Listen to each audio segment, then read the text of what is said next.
Looks like Shane Beamer and South Carolina's coaching staff said, you know what, we're having fun loading up in the trenches, but it's time we get some weapons on the edge on offense.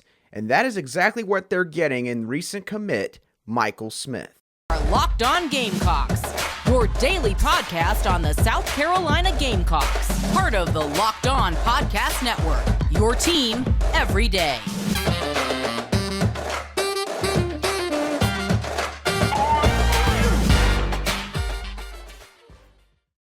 Hello, Gamecock Nation. Welcome back to the Locked On Gamecocks podcast, your show for the latest headlines and potential storylines on South Carolina athletics. I'm Andrew Lyon, the host of this podcast and also the lead staff writer for Gamecocks Digest over on SI.com. Thank you for making the Locked On Gamecocks podcast your first listen here today. We are free and available on YouTube and wherever you get your podcasts daily. And before we get into this Wednesday edition of Locked On Gamecocks, I want to let y'all know that today's show is brought to you by FanDuel Sportsbook, the official sportsbook of the Locked On College Network. Make every moment more. Visit FanDuel.com/LockedOn today to get started. We're going to talk about a lot of recruiting on today's show. We're going to talk about the latest addition to the South Carolina football program in newly minted commit, Michael Smith. We'll discuss what kind of player he is and which current player on South Carolina's roster his game most compares to. We're also going to talk about some other offensive skill players that are worth watching in the coming months from the 2024 recruiting cycle. Who could be some of the next players to join the 2024 recruiting class for South Carolina? And then at the end of the show, we'll talk about a recent development with a national level prospect from the 2025 recruiting class. It's going to be one heck of a show today. So let's go ahead and get right into it with Michael Smith, the tight end out of Calvary Day School down in Savannah, Georgia, as he announced his commitment to Shane Beamer and South Carolina's football program early Tuesday afternoon. The main takeaway when it comes to Michael Smith and his overall game is Michael Smith is basically going to be Trey Knox 2.0 for South Carolina. Now, obviously, Trey Knox has yet to take a snap here at South Carolina, but in order to get an idea of why I make this comparison, we have to consider this. Michael Smith, when you watch the film, he is a modern-day tight end, basically meaning he is more of a receiving threat than he is sort of a traditional inline blocker. Kind of like Trey Knox. He's going to be a guy that you can flex out wide beyond the numbers. You can put him out in the slot position, and yes, he can still line up in line with the offensive line in a traditional tight end stance. So he's positionally versatile along with being able to go downfield and make a real impact in the passing game. He's very athletic at the same time. He has great body dexterity and contact balance for his size, as he stands right now at about 6'4", 225 pounds, depending on which recruiting service website you look at. He's also got a very good release off of the line of scrimmage when he's not pressed at the line. This is obviously one thing that, because of the competition he plays and the fact that he is not even a senior yet in high school, he is going to have to work on as soon as he gets to South Carolina. Try to increase some of that upper body strength a little bit, add a little bit of muscle to his frame so that when he goes up against SEC defensive backs in man press coverage, that's not going to be a significant issue for him. He also possesses really solid straight line speed. He is somewhat of a long stride runner in the sense that he covers a lot of ground with every single step that he takes on the field. And the other thing about Michael Smith is this. He is a big play threat down the field. He can consistently make catches, whether he's got a defender right on him or the ball's getting put in a tight window and he's got to be able to contort his body, use his hand-eye coordination, and readjust his hands to be able to reel in a tough pass.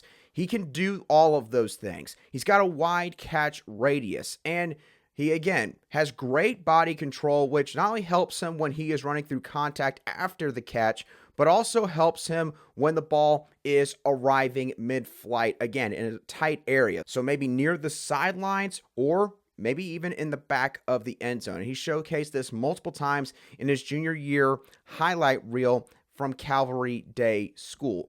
And Michael Smith, he churns out explosive plays like it's nothing for the Cavaliers. And if you want to know how I know this, well, all you gotta do is look at his stat line from his junior season, as Michael Smith reeled in 24 catches for 788 receiving yards. If you do the quick math, that's 25 average yards per reception, which is just ridiculously high. And he also had 13 touchdowns through the air last season. So, in terms of how I feel like Michael Smith will transition on to the next level, at this current moment, I could certainly see Michael Smith getting some snaps in year one, especially on special teams if he is an early enrollee. Because, again, Trey Knox is only going to be here in Columbia for one season. At least that is the plan, as long as everything goes accordingly. And then he's got Joshua Simon behind him, who would likely slide into that same kind of role in his final year of eligibility in 2024. And if that ends up being the case, then there's not going to be necessarily an immediate need for Michael Smith to come right on in and play right away, which, again, I think would be a good thing, because I do think that Michael Smith, again, would need to adjust to the elevated competition. I think that he would obviously need to hit the weight room, get in the strength and conditioning programming of a college football program. And if he can do all of that, then I think that by the time he is in his second year here in the program, Michael Smith can be making an impact on this offense. Again, I don't think that he's necessarily going to be a guy that you can expect to come in right away and be an immediate difference maker, but I certainly don't think that's going to take him a long period of time for him to get settled in to this South Carolina football program. So, Michael Smith, a really solid get here for Jody Wright. Credit to him, as he was the primary recruiter here for Michael Smith. And Dowell Loggains apparently also jumped in on this recruitment not long after he took the offensive coordinator job here at South Carolina. So a little bit of a team effort, but Jody Wright has been on this recruitment for quite some time now. Gamecocks beat out some really good teams here: Ohio State, Arkansas, and Tennessee. And there were plenty of other good teams out there that offered Michael, but he decided that he wants to go to South Carolina. And like some of these other guys, it seems like that Michael Smith is really buying into what is happening here at South Carolina. So this great start to the week for South Carolina continues. And the thing is, there's multiple other offensive weapons in this 2024 class at the skill positions that the Gamecocks are in on, and are prospects that maybe the fans should pay attention to moving forward. Just who are these prospects? We're going to talk about this in a little bit more detail in just a couple moments right here on Locked On Gamecocks.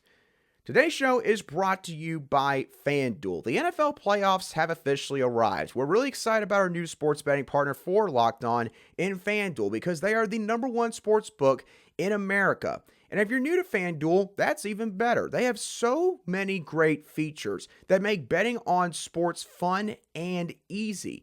FanDuel has all of your favorite bets, from money lines to point spreads and even to player props. Plus, you can even continue your bets for a chance at a bigger payout win with a same game parlay. South Carolina is getting ready to play the Florida Gators later this evening in Gainesville in a men's basketball contest. And for the Gamecocks, the spread right now is not in their favor. They're listed as 16.5-point underdogs. The money line is listed as plus 1,100 for the Gamecocks. And the over-under is set at 132.5 points. And the Gamecocks odds there are minus 115. So you feel like South Carolina's going to have a little bit of a bounce back here against a Gators team that has been a little bit inconsistent this season, then bet on them to cover. If you think that their woes in conference play are going to continue, well, I won't exactly stop you from betting the Gators to cover here. But you can do it all on an app that's safe, secure, and super easy to use. So football fans, don't miss out. Place your first $5 bet to get $150 in free bets, win or lose, at FanDuel.com/lockedon. Make every moment more with FanDuel, the official sportsbook partner of the NFL. Quick discretion: FanDuel is only available in select states.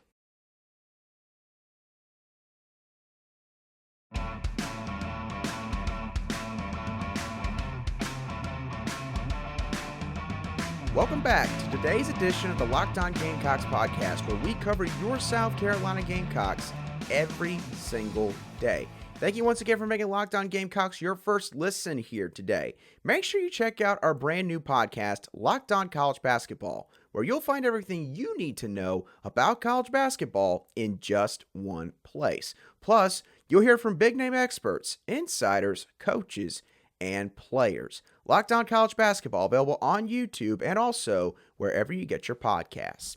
All right, so let's continue the discussion regarding recruiting the offensive side of the ball for South Carolina in the 2024 recruiting cycle. More specifically, the offensive skill positions, which basically is talking about running back, wide receiver, and tight end. So I went back and looked at some of the prospects that the Gamecocks have offered to this point. And when looking at these guys, particularly in terms of the receiver position, there were three specific players that sort of stuck out to me based on what has gone on in the last few months between them and South Carolina's coaching staff. Players that I think that fans are going to need to watch moving forward for varying reasons. So let's go ahead and dive on into this discussion and start off with probably the most obvious answer for those of you who've been following this show or following recruiting for any solid length of time up to this point. Mazeo Bennett out of Greenville, South Carolina. Now, again, this one is pretty easy to read here. Mazeo Bennett has visited South Carolina by far the most out of all the teams that have offered him to this point. He's visited Columbia a whopping 8 times. 8 times. You don't see too many prospects repeatedly go back to one school like that this early on in their recruiting process. He is widely viewed to be a Gamecock lean at this current moment, even after a recent visit to Alabama, I believe this past weekend or 2 weekends ago, that from the sounds of it apparently went pretty well. That says a lot about just how good South Carolina's coaching staff has performed so far at not only manifesting, but maintaining a relationship here with Mazeo Bennett, how constant they've been with their communication. And speaking of that, he's got a fantastic relationship specifically with South Carolina wide receivers coach Justin Stepp, who obviously would be his position coach at the collegiate level. Justin Stepp, as I've said before on this show, he is a noted recruiter, a noted relationships guy. He does not lose recruiting battles because of effort. So it's only a matter of time before Justin Stepp really starts to land, at least from a national perspective, some really big fish in the pond. And Mazeo Bennett could very well be the player that kickstarts all that for South Carolina's wide receivers coach. South Carolina also happened to be Mazeo Bennett's first Power 5 offer, which is pretty telling here because that means that South Carolina staff recognized his talents early on. And I can promise you that is not something that these kind of prospects forget. And the other thing is this. I talked about earlier how he's viewed as a Gamecock lean right now. And if you need any more evidence as to why this is the case, here's a pretty good piece right here. In the past month and a half, 24/7 Sports Director of Recruiting Steve Wiltfong and National Recruiting Analyst for 24/7 Sports Brian Don have both crystal balled Bennett to end up at South Carolina. Basically, their way of predicting where a prospect is going to end up. And I mean this when I say this. Steve Wiltfong, when he makes these kind of predictions, it is taken as gospel in the college football recruiting landscape because he does not miss really ever. And he normally doesn't make these kind of predictions unless he feels pretty solid that maybe a decision is impending, or he's obviously got really good sources that have told him some valid, reliable information here. So overall, Mazeo Bennett is an in-state prospect that you need to watch. The relationships here are great between him and South Carolina. He's got familiarity with the school and the staff. And again, they were his first major Power 5 offer, which you know he's going to remember at the end of the process. Now, another skill position player to watch here is wide receiver B.J. Gibson out of Rochelle, Georgia, which is only 200 miles away from Williams-Brice Stadium. So not too terribly far away in the grand scheme of things. Now, Gibson is a pretty talented prospect, which is evidenced by the fact that he holds offers from Georgia, Florida State, Tennessee, LSU, Auburn, Arkansas, and many other Power 5 programs beyond just that group. Now, B.J. Gibson is an intriguing one because of what else happened just in the last 72 hours or so.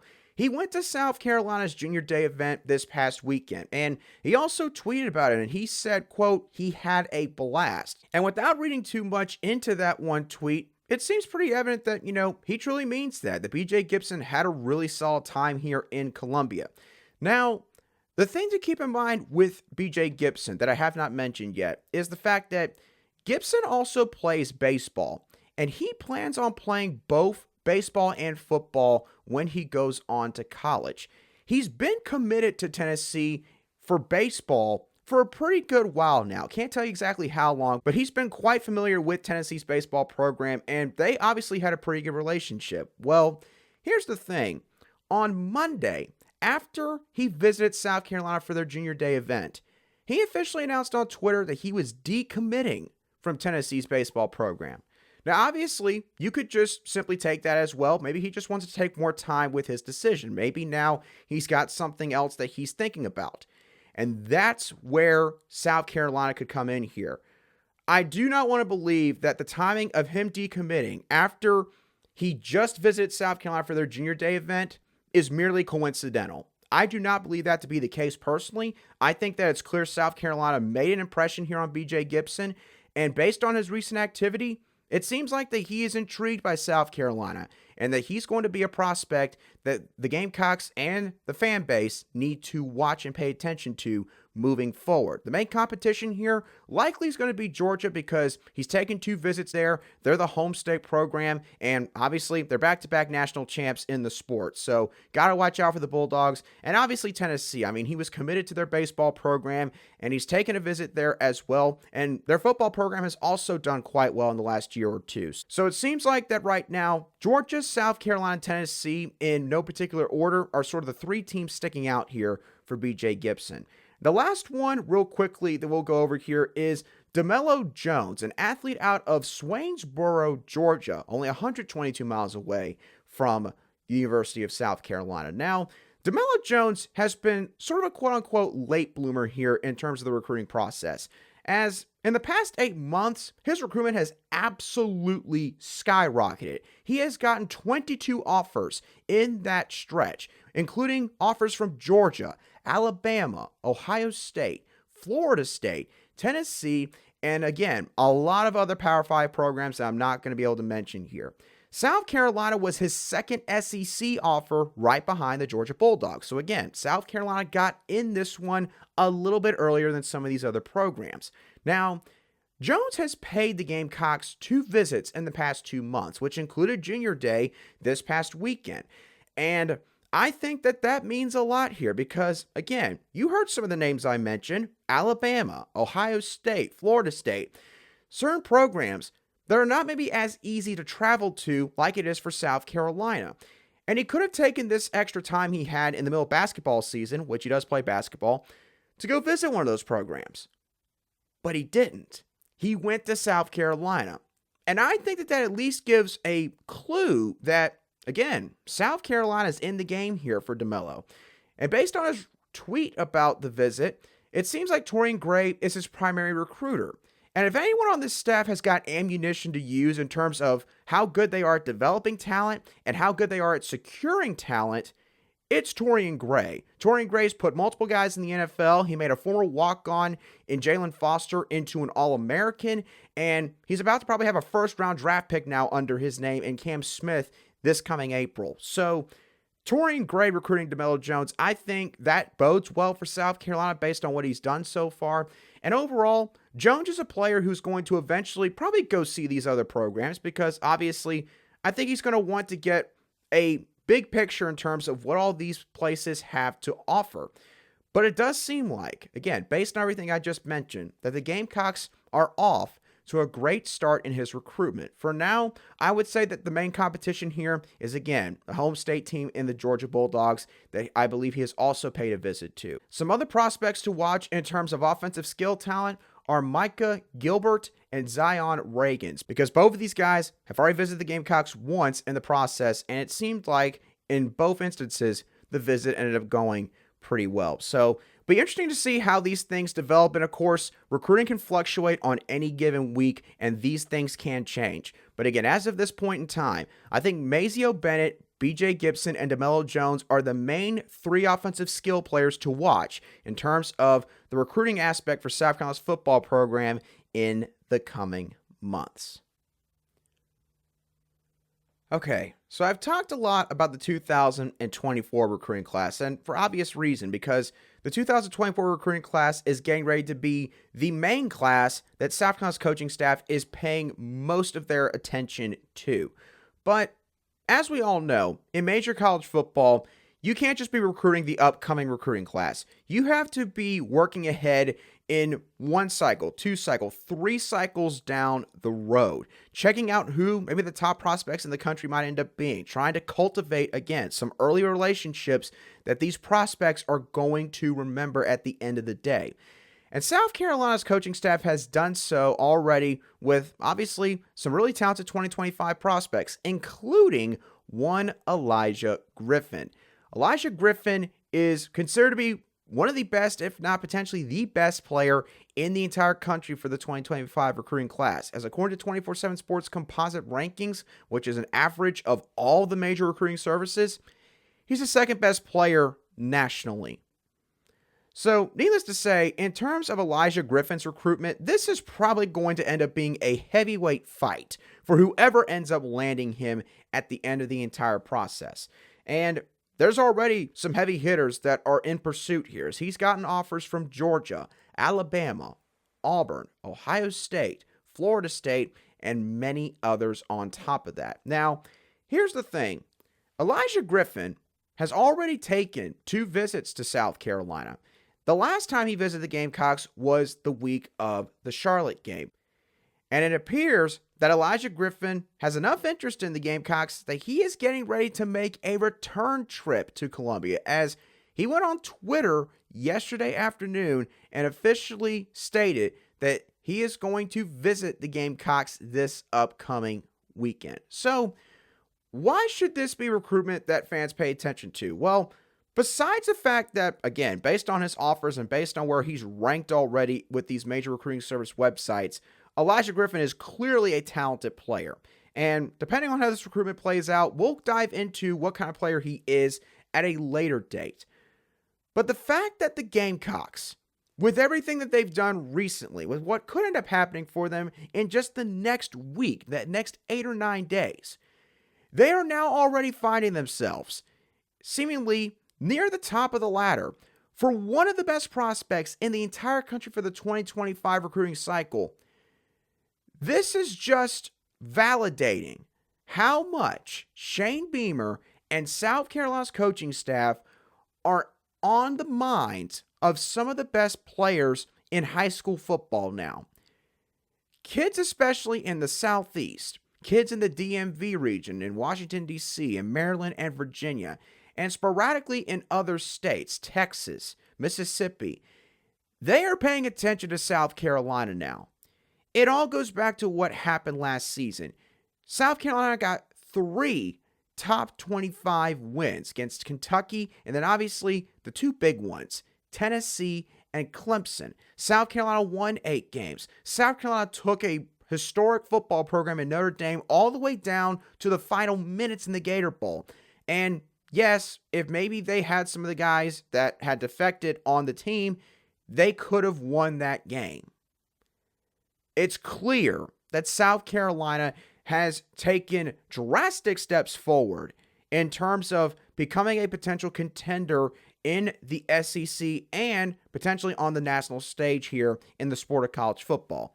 Now, again, you're not going to hear national analysts step out on a proverbial limb, so to speak, and say that, because they look at a program like South Carolina, and again, all they do is use historical data. And the historical data, admittedly, for the majority of it, tells them that they should not put in too much stock quite yet, that they need to still be in wait-and-see mode. While teams like Tennessee, who, in fairness to them, they did make a really big jump last season, they're already being dubbed as Georgia's biggest challenger next year. South Carolina's not even really being brought up in that conversation at this current moment. But guess what? As I mentioned before, particularly for the fans, it doesn't matter what the national analysts think. What does matter is what these kids think. And these kids are clearly looking at South Carolina and they're saying, they've got something going over here. At a minimum, I need to go pay a visit to them and I need to go check out what they got going on. And who knows, maybe they'll surprise me, at least in certain aspects. And then there's other kids like Elijah Griffin who he does not have to make an official decision for another 23 months. And he's already getting prepared to visit South Carolina for the third time in this recruiting process, more than any other team up to this point, including the home state Georgia Bulldogs. That speaks volumes. It speaks volumes in terms of the progress that Shane Beamer and this program have made. And again, if South Carolina continues to add up these victories on the recruiting trail with these guys that they're landing right now, if they continue to make progress on the field, by the time everyone else across the country catches up to what's going on here in Columbia, the Gamecocks are going to be fighting Georgia for the SEC East title. There's going to be people that are going to hear that, at least at this current moment, and they're going to laugh at me for saying that, but it's the truth. Anybody who covers this region, people who pay attention to South Carolina to a heavy extent, they don't need to put on any sort of glasses to see what is going on here right now at South Carolina. And the Elijah Griffin development here, with him visiting the Gamecocks again, just validates that to even greater extent. So South Carolina making some massive inroads here with multiple national prospects on the recruiting trail. And that's something that, again, just tells you how much closer Shane Beamer is to getting this program to where he not only believes, but where he obviously wants it to be. So with that being said, y'all, that is going to do it for today's show of the Locked On Gamecocks podcast. I hope that y'all thoroughly enjoyed today's show. As always, what are your thoughts on Michael Smith? What do you think he's going to bring to South Carolina's offense as long as he stays committed and, of course, signs with them? What do you think about other offensive skill position targets? Mazeo Bennett, BJ Gibson, DeMello Jones. And lastly, what are your thoughts on Elijah Griffin taking another visit to check out South Carolina's football program? Let me know your thoughts, as always, down below in the comments section if you're watching today's show on YouTube, or shoot me a direct message at @aline_SC on Twitter, and I'll try to respond to any messages you have as quickly as I see them. And of course, once again, don't forget to make Locked On College Basketball your second listen or watch now that you have watched or listened to the Locked On Gamecocks podcast. But once again, y'all, that does it for me on today's show. Have a great rest of your Wednesday, and I will catch y'all on the next show of the Locked On Gamecocks podcast.